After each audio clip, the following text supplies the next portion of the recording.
It started with a sound no one expected to hear inside ADX Florence, a laugh. Not the broken, hopeless laugh of men locked in cages, but something else. Something calm. Something dangerous. At 2:47 a.m., a guard named Officer Reynolds was doing his usual round through Range D, the deepest, coldest section of the Supermax.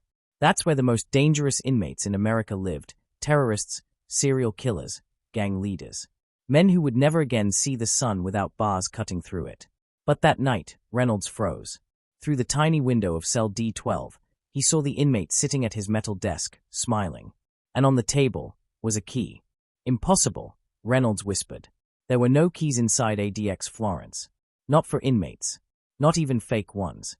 Yet there it was, small, silver, and glinting under the pale light. He called for backup. But before the team arrived, the inmate stood up, picked up the key, and held it against the window glass, as if to show it off. Then, slowly, he dropped it into his mouth and swallowed it. "Open the door. Open it now," the officer yelled. By the time the tactical team burst in, the inmate was sitting quietly again, staring at the wall. There was no key, no tools, no evidence. Just a smile. That inmate's name was Marcus Reed, a 36-year-old convicted bank robber and former computer hacker. He had been inside ADX Florence for 4 years, serving multiple life sentences. No one ever knew how he did it, but from that night on, guards started to fear him. Because somehow, Marcus Reed made the most secure prison in America look weak. Before that night, Marcus was just another name on the roster. He was quiet, polite, and too smart for his own good. While other inmates screamed at the walls, Marcus read books, history, psychology, and engineering manuals he got from the library cart. He once told a psychiatrist, "The system isn't perfect. You just have to know where the cracks are." He wasn't wrong. Back when he first arrived, the guards called him the professor. They thought it was funny, a man who robbed 5 banks and hacked into government servers now teaching chess through the food slot to other inmates. He played in his head, keeping track of every move from memory. One day, a guard joked, "You think you're smarter than us?" Marcus only smiled. Not smarter, just patient. That patience was exactly what made him dangerous. Months passed. He learned every sound, every schedule, every click of every lock. He could tell which guard was coming just by the rhythm of their steps. He knew when the cell doors opened, when the food carts rolled by, even when the cameras blinked to reset. It was all a pattern, one big, living code. And Marcus was a man who loved codes. But what no one realized was that he wasn't planning to break out of ADX Florence. He was planning to control it. It started small. A guard named Jeffers began receiving strange notes in the staff locker room. No handwriting. Just words typed and printed on plain paper. "Check your locker before you clock out." At first, Jeffers ignored it. Until one night, he found a folded photo inside his locker, of his own car, parked outside his home. The prison launched an internal investigation. Cameras were checked.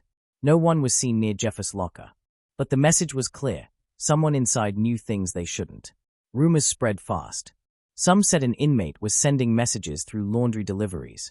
Others whispered about a ghost in the system, someone who could see and hear everything. Marcus. He never said a word. He just kept smiling that same calm, unsettling smile. One afternoon, Officer Reynolds, the same one who saw the key, was assigned to deliver Marcus's lunch tray. "Reed," he said through the food slot, "what's your game? You think this is funny?" Marcus didn't respond. He lifted his head slowly, met the guard's eyes, and said, "I'm just learning how the system breathes." "The system doesn't breathe, Reed. It crushes people like you." Marcus smiled again. "Maybe that's what it wants you to think." Later that day, Reynolds' radio glitched. Just for a second. Static, a click, then a voice. "Check the camera feed in D12. "Who is this?" he asked. Silence. When the guards checked the feed, it showed something terrifying. Marcus Reed's cell was empty. They hit the alarms. Every hallway lit up red. But when they reached the door and opened it, Marcus was sitting right there on his bunk, staring straight into the camera, perfectly still. "Didn't go anywhere," he said quietly. And that's when the warden ordered a full lockdown. 2 days later, strange things began happening inside ADX Florence. Doors clicked open on their own. Camera feeds looped or froze. Guards' ID cards stopped working.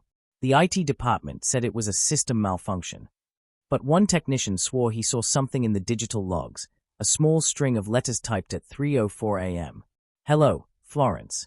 Marcus Reed had found a way to communicate through the prison's security network, using the same system meant to contain him. And then, it happened. During a cell inspection, guards found something hidden behind Marcus's mirror. A small, hand-drawn map of the prison layout. Every hallway, every guard post, every camera angle. At the center of it was one single word, written in red pen. Exit. They demanded to know how he got it. He just whispered, "You already gave it to me." That same night, the lights went out across the entire D block. For 6 minutes, ADX Florence, the most secure prison in America, went completely dark. When the lights came back on, one of the guards was missing. When the lights came back on, chaos took over ADX Florence. Alarms screamed through the concrete halls. Guards shouted commands into dead radios. And somewhere, in the middle of Range D, Marcus Reed sat quietly, the same faint smile still on his face. One of the guards was gone. Officer Reynolds. The same man who had seen Marcus swallow the key days earlier. The other guards searched every inch of the prison, his post, his locker, the tunnels under the building. Nothing. It was like he vanished into thin air. The warden, a cold man named Douglas Haynes, ordered a full internal lockdown. "Reed is involved," he said flatly. "He's been playing us from day one." They dragged Marcus out of his cell and cuffed him to a chair in the interrogation room, a small, windowless box with a single light flickering overhead. "Where is Reynolds?" Haynes demanded. Marcus didn't blink. "You'll find him," he said softly, "when you stop looking for him." The warden slammed his fist on the table. "Enough riddles. You hacked into my system, you moved my guards, and you think this is a game." Marcus leaned forward. "It's not a game, Warden. It's proof." "Proof of what?" "That even walls built to hold monsters can't stop a man who listens." For hours, the guards questioned him. But he never changed his story. He said he hadn't left his cell. He hadn't touched a computer. And the security footage backed him up. The cameras showed him inside the cell the whole time. So how could a man vanish when the one responsible for it never even moved? That question haunted everyone in the prison. The FBI was called in. Agents combed through digital logs, power lines, and communication networks. That's when they found something, a signal ping that came from inside the prison's mainframe at exactly 2:57 a.m., just before the blackout. It was traced to a terminal in the staff control room. The problem? No one was on shift there at that hour. By the next morning, word had spread across the prison like wildfire. The inmates banged on their doors, chanting Marcus's name. "Reed! Reed!"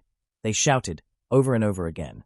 It was the first time in years anyone had seen unity among those men, murderers, terrorists, and gang bosses all cheering for one inmate. Marcus just sat on his bunk, eyes closed, humming softly to himself. When a guard slid his breakfast tray through the slot, Marcus finally spoke. "You ever think about what happens when the people who built the cage forget the code that keeps it locked?" The guard frowned. "You're not getting out of here, Reed. No one ever has." Marcus smirked. "You keep saying that like it's true." 2 days later, the missing guard was found.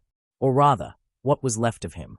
His uniform was discovered in the prison's underground maintenance tunnel, folded neatly, boots beside it, badge still attached. No blood. No body. Just a message scrawled on the concrete wall in black soot. "You missed the exit." That was when the warden ordered Marcus moved to the black cell, an isolation unit buried deep beneath the main prison. No windows. No sounds. No light. It was meant to break men. But not Marcus Reed. When the guards escorted him there, he whispered to one of them, "If you shut off the lights again, don't expect them to come back on." No one dared to answer. Weeks passed. The prison slowly returned to normal. But strange things kept happening. The cameras in the kitchen glitched. Doors opened without commands. A voice whispered through the intercoms at night, a distorted sound that sometimes said only one word: breathe. The guards were terrified. Some refused to work Range D. Others transferred out of ADX entirely. Warden Haynes became obsessed.